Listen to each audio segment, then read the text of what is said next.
मी सायली। तर आपल्या Sayali fashion designer या चॅनलमध्ये आणि आजच्या नवीन अशा छानशा व्हिडिओमध्ये मी तुम्हा सर्वांचं मनापासून स्वागत करते। तर बघा मग आज मी तुम्हाला खूपच सुंदर अशी ब्लाउजची डिझाइन सांगणार आहे। तर ही जी काही डिझाइन आहे त्याची कटिंग आणि स्टिचिंग दोन्ही पण मी तुम्हाला अतिशय सावकाश स्टेप बाय स्टेप आणि खूप काही महत्त्वाच्या टिप्स आणि ट्रिक्स आहेत सांगणार आहे, जेणेकरून हा व्हिडिओ बघून अशी लेटेस्ट ट्रेंडिंग ब्लाउजची डिझाइन तुम्हाला सुद्धा सहजच बनवता येईल। त्याचबरोबर याची कटिंगची पद्धत इतकी सोपी आहे की बाय चान्स जरी तुम्ही कोणी नवीन शिकत असाल तरी सुद्धा तुम्हाला हा व्हिडिओ बघून अशा पद्धतीची ब्लाउज डिझाइन सहजच बनवता येईल। ठीक आहे, चला तर मग आता वेळ न घालवता आपण आपल्या आजच्या छानशा व्हिडिओला सुरुवात करूयात। आणि हा व्हिडिओ तुम्ही स्किप न करता पूर्ण नक्की बघा, जेणेकरून हा व्हिडिओ बघून तुम्हाला सुद्धा अशी छानशी लेटेस्ट ट्रेंडिंग ब्लाउजची डिझाइन सहजच बनवता येईल। ठीक आहे, तर हे बघा इथे तुम्ही बघू शकतात हा बॅकनेक मी कटिंग करून घेतलेला आहे।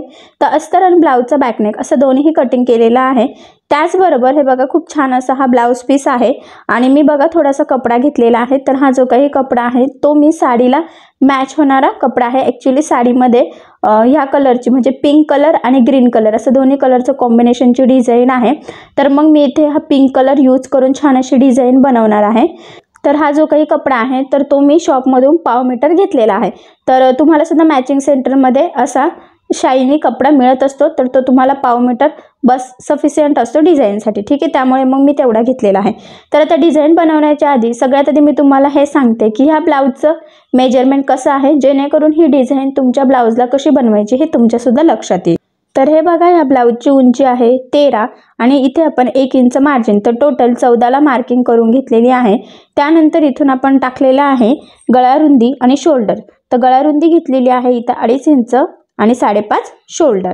त्याचबरोबर इथून खाली टाकलेला आहे मुंडा, तर मुंडासुद्धा आपण इथे 5.5च घेतलेला आहे आणि 1.5ला मार्किंग करून बॅक साईडच्या मुंड्याचा शेप देऊन घेतलेला आहे। त्यानंतर इथून टाकायचा आहे छातीचा चौथा भाग, तर इथे छाती आहे 32, तर 32चा चौथा भाग होतो 8, 8 चौक 32 आणि 1.5 इंच मार्जिन। तर असं टोटल मार्किंग करून मग मी हा बॅकनेक कटिंग करून घेतलेला आहे। तर आता याला बॅकनेकला डिझाईन बनवण्यासाठी सगळ्यात आधी आपल्याला जे काही अस्तरचा बॅकनेक आहे त्यावर आपल्याला मार्किंग करायची आहे। तर बघा इथून टाकायचा आहे मागचा गळा, तर तुमचा जो काही गळा असेल त्यामध्ये तुम्ही अर्धा इंच मार्जिन ॲड करायचं। ठीक आहे, तर हे बघा इथे गळा आहे 10 आणि अर्धा इंच मार्जिन, तर टोटल मी 10.5ला मार्किंग करून घेत आहे। त्याचबरोबर बघा इथून पुन्हा गळा रुंदी 2.5 इंचाची मार्किंग करायची आहे आणि आपल्याला हा बॉक्स सगळ्यात आधी काढून घ्यायचा आहे। तर ह्या मार्किंगने काय होतं की आपल्या गळ्याचा शेप व्यवस्थित सेंटरला येतो आणि परफेक्ट सुद्धा होतो, कुठे कमी जास्त होत नाही। तर ही बेसिक स्टेप आहे, तर ही तुम्ही सुद्धा नक्की फॉलो करायची आहे। त्यानंतर बघा इथून आता 1ला मार्किंग करायची आहे आणि जो काही तुमचा गळ्याचा आकार आहे तो द्यायचा आहे। तर बघा इथे मी गोल आकार देऊन घेतलेला आहे, तर तो किंचितसा थोडासा बाहेरून घेतला आहे, थोडासा डीप घेतला, जास्त पण नाही पण थोडासा। ठीक आहे, तर बघा आता ही जी काही मार्किंग केलेली आहे ना इथून आपण कटिंग करून घेऊयात। हे बघा या पद्धतीने व्यवस्थित कडेकडेने कुठेही काहीही शेप चेंज होणार नाही याची काळजी घ्यायची। तर बघा आता हा गळ्याचा पार्ट कट झालेला आहे। ठीक आहे, तर आता मग सगळ्यात आधी काय करायचं, हे अस्तर आणि हा बॅकनेक आपल्याला जॉईन करून घ्यायचा आहे। तर मग जो काही ब्लाउज पीसचा कपडा आहे तर तो बघा आपल्याला ह्या पद्धतीने सरळ ठेवायचा आहे आणि मग त्यावर बघा हा कपडा ठेवून घेतला आहे। तर बघा मी इथे थोडंसं डार्कच अस्तर यूज केलेला आहे, कारण की कस्टमरला थोडं डार्क हवं होतं। ज्या वेळेस याच्या मिऱ्या एकावर एक येतात तेव्हा ती साडी डार्क दिसते, मग ब्लाऊज फेंट दिसायला नको, त्यामुळे मग थोडंसं डार्क मॅच केलं, जेणेकरून हा ब्लाऊज पण छान असा डार्क दिसेल। ठीक आहे, तर बघा ह्या पद्धतीने पिना लावून घेतलेले आहे, म्हणजे ब्लाऊज पीसचा बॅकनेक सरळ, त्यावर अस्तरचा बॅकनेक आणि मग पिना लावल्या। तर सगळ्यात आधी बघा आपल्याला इथे गळ्याच्या साईडला आता साधारणतः पाव इंचाचं मार्जिन ठेवून टिप मारून घ्यायची आहे।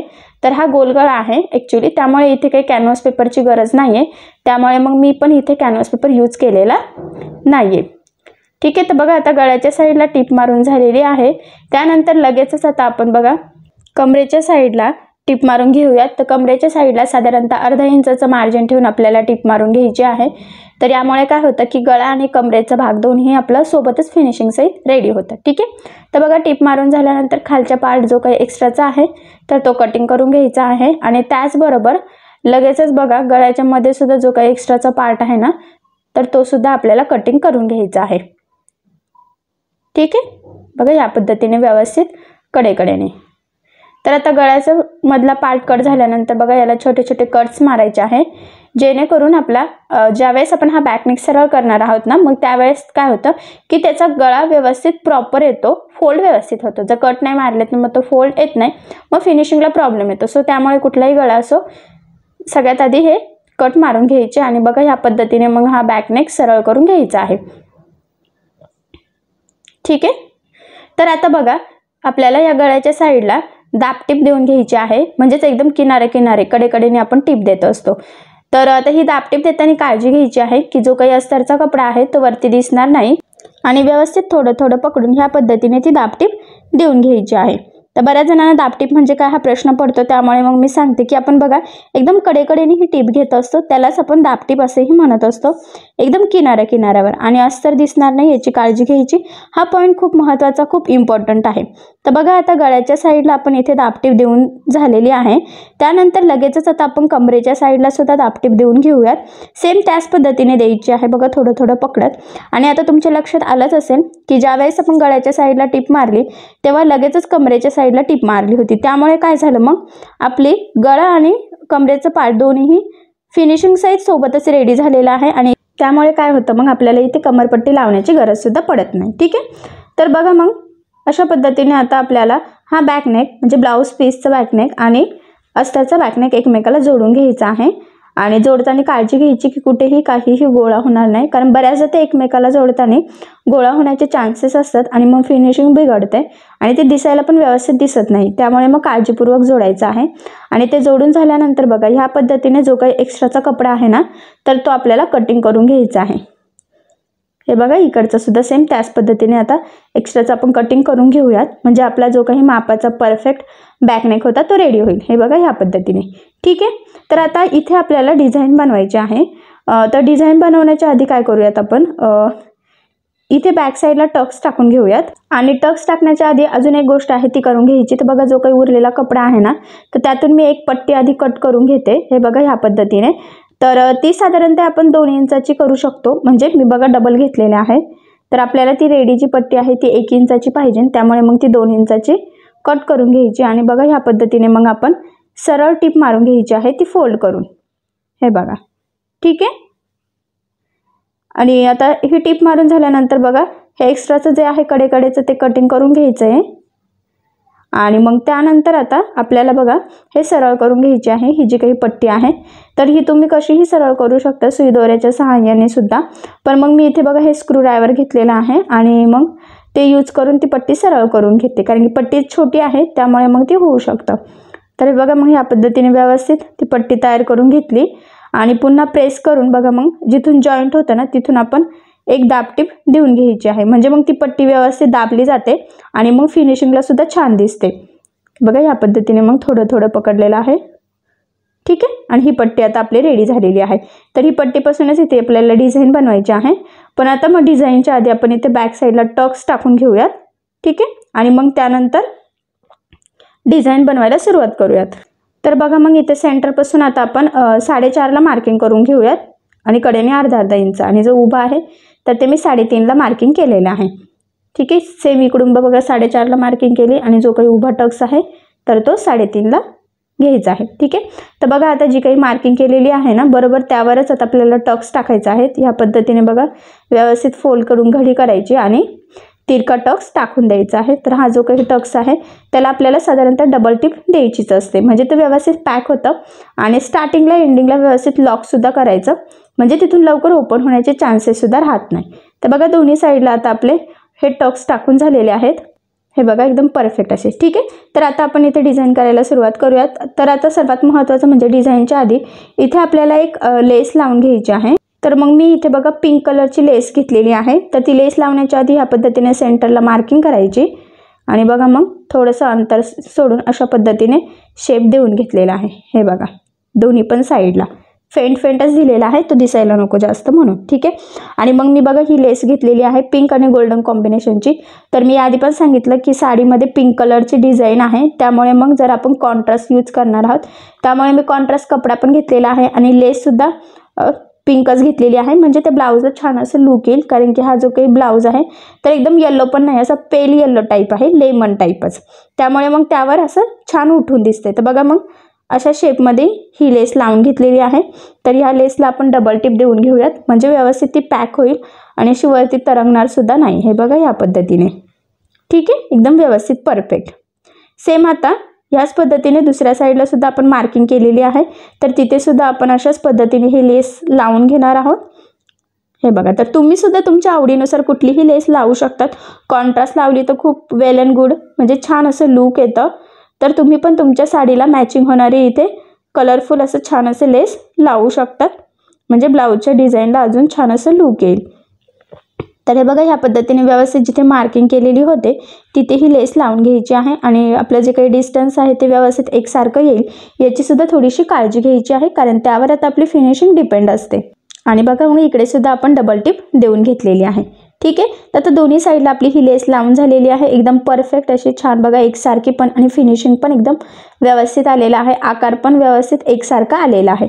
तर त्यानंतर काय करायचं बघा, आता ही जी काही मधलं गळापट्टीची पट्टी होती ना त्या ठेवून घ्यायची ह्या पट्टीवर आणि ती मार्किंग करून घ्यायची, म्हणजे आपल्याला त्या गळारुंदीचा अंदाज येईल. आणि हे बघा ही पट्टी आपल्याला ह्या पद्धतीने इथे लावून घ्यायची आहे. ठीक आहे, तर जिथे मार्किंग केलेली आहे ना एक्झॅक्टली त्यावरच आता टिप मारायची आहे.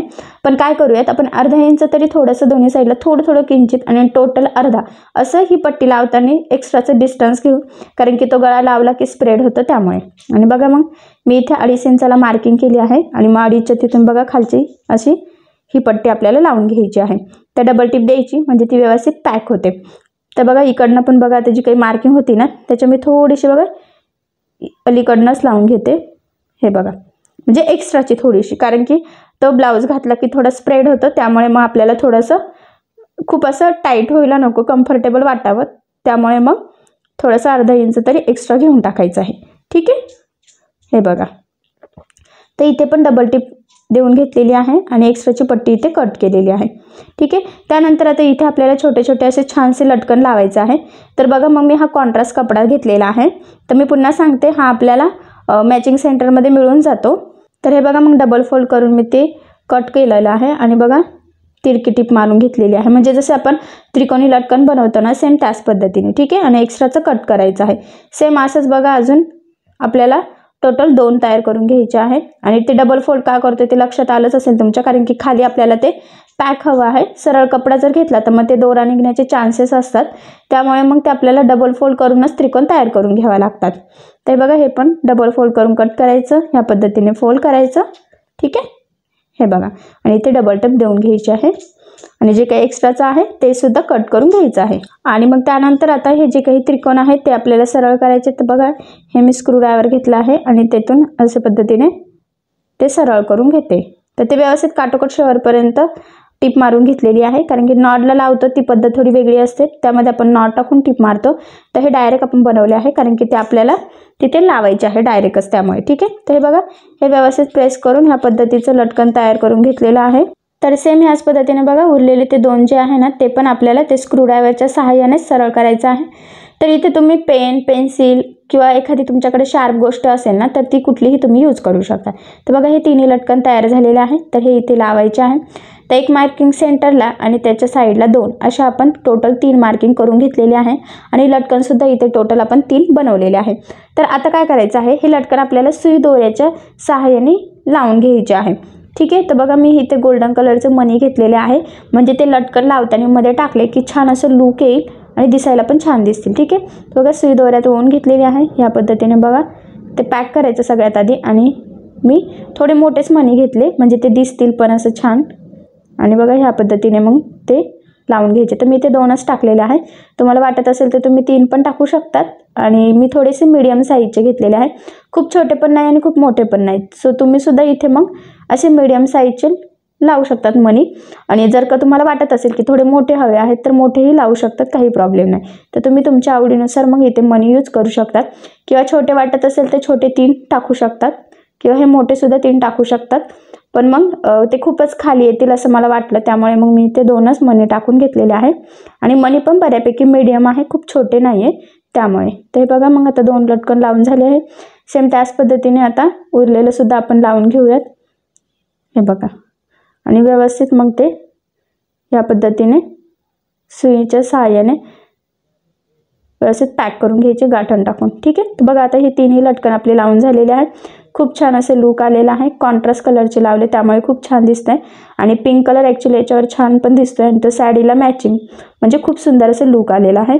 आणि बघा सेंटरला इथे मी एक पॅच लावून घेतलेला आहे आणि मग त्या पॅचमुळे तर आपल्या ह्या बॅकनेकला खूप सुंदर असं लुकसुद्धा आलेला आहे. तुम्ही ते बघू शकतात. आणि तो जो काही पॅच आहे तो सुद्धा मी पिंक कलरचाच घेतलेला आहे, त्याला मॅचिंग असंच. तर बघा खूप सुंदर असा आपला हा बॅकनेक तयार झालेला आहे. तर हा जो काही बॅकनेक आहे तर तो मी नवरीच्या हळदीच्या साडीवरच्या ब्लाऊजवर बनवलेला आहे. तर खूप सुंदर असं लुक आलेला आहे. आणि तुमच्या लक्षात येईल की याची पद्धतसुद्धा खूप म्हणजे खूप सोपी आहे. तसं बघायला गेलं तर याचा आपण बेसिक जो गळा होता तो गोल गळाच घेतलेला होता. सो गोल गळ्यावर नवरीच्या साडीला शोभेल अशी खूप म्हणजे खूप सुंदर अशी आपण ब्लाऊजची डिझाईन बनवून घेतलेली आहे. आणि नक्कीच ह्या ब्लाऊजच्या डिझाईनमुळे आपल्या ब्लाऊजला आणि साडीला खूप छान असं लुक येईल. कोणालाही जमेल अशी ही डिझाईन आहे. सो तुम्ही सुद्धा नक्की ट्राय करून बघा. मी तुम्हाला अतिशय सावकाश स्टेप बाय स्टेप आणि महत्त्वाच्या टिप्स आणि ट्रिक्स सहित सांगितलेलं आहे. फिनिशिंगसाठी सुद्धा टिप्स सांगितलेलं आहे, जेणेकरून एकदम परफेक्ट फिनिशिंग सहित तुमचा हा बॅकनेक रेडी होईल. ठीक आहे. तरी तुम्हाला जर काही प्रॉब्लेम येत असेल तर मला कमेंट करून विचारा. मी तुमच्या प्रश्नाची उत्तरे देण्याचा नक्कीच प्रयत्न करेन. तर तुम्हाला आपला आजचा व्हिडिओ कसा वाटला हे मला कमेंट करून नक्की कळवा. त्याचबरोबर आपला व्हिडिओ आवडला असेल तर व्हिडिओला लाईक करायला विसरू नका. आणि जर तुम्ही आपल्या चॅनलवर नवीन असाल आणि अजून सबस्क्राईब केलेलं नसेल तर सबस्क्राईब नक्की करा. आणि ज्यावेळेस तुम्ही सबस्क्राईब कराल त्यावेळेस त्यासमोरील बेल आयकॉन ही नक्की प्रेस करा. त्यामुळे काय होईल, जेव्हा मी नवीन व्हिडिओज टाकेल त्याचं नोटिफिकेशन तुम्हाला तुमच्या मोबाईलवर येईल. ओके. थँक्यू.